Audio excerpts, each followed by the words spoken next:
लेखक के घर की मुंडेर पर जंगली कबूतरों का जोड़ा रहता था। लेखकों ने अक्सर अपनी खिड़की से देखा करता और उनकी दिनचर्या पर हर दिन हैरान हुआ करता कि आखिरकार ये पंछी अपने दिन रात कैसे गुजारते होंगे बिना टीवी, अखबार, मोबाइल, लैपटॉप वगैरह।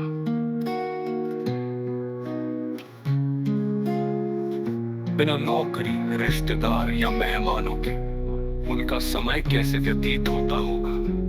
उनके न बोल पाने की क्षमता या उनमें भय या क्रोध का आभास न होना भी लेखक को हैरान और परेशान करता था।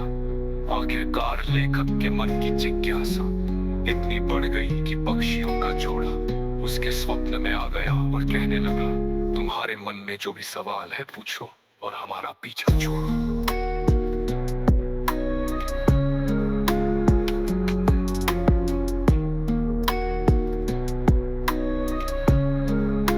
लेखक को हैरान और परेशान करता था।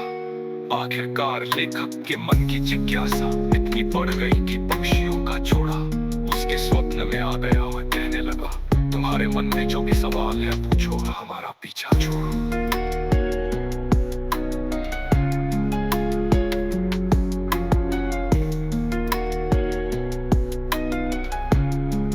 लेखक पहले तो सकताया लेकिन जल्द ही सहज होकर बोलने ही लगा था कि कबूतर बोल पड़ा, दिन हमारे भी 24 घंटे के होते हैं। कीमत लेखक तक संभाल चुका था।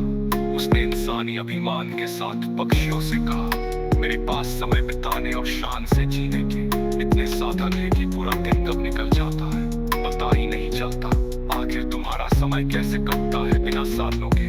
वो आगे बोला, मेरे परिवार में बच्चे तथा और भी लोग हैं जो मिलजुल कर रहते हैं। अक्सर हम पार्टी किया करते हैं और नाच गाना मौज मस्ती करते हैं। और एक तुम्हारा जीवन है बिल्कुल नीरस। सुबह उठ जाते हो दाने की तलाश में और शाम ढले वापस आ जाते हो खाली हाथ। थोड़ी देर जोड़े में बैठकर चोंच मिलते हो, पंख सहलाते हो और गर्दन नीचे करके सो जाते हो। क्या थक नहीं जाते रोज रोज एक सी दिनचर्या से। इस बार कबूतरी ने मोर्चा संभाला और लेखक से बोली, तुम्हारे पास बहुत कुछ है समय गुजारने को है ना। रिश्ते नाते यार दोस्त परिवार समाज धन दौलत और बहुत सारे मनोरंजन के साधन। बात सही है, मगर इसके अलावा तुम्हारे पास जो है उसका जिक्र नहीं किया तुमने, यानी बीपी, शुगर, अवसाद, घृणा, फिक्र, धोखा, ईर्ष्या, दोष, छल, कपट, बैर, विश्वास का विश्वास और अंधविश्वास आदि आदि।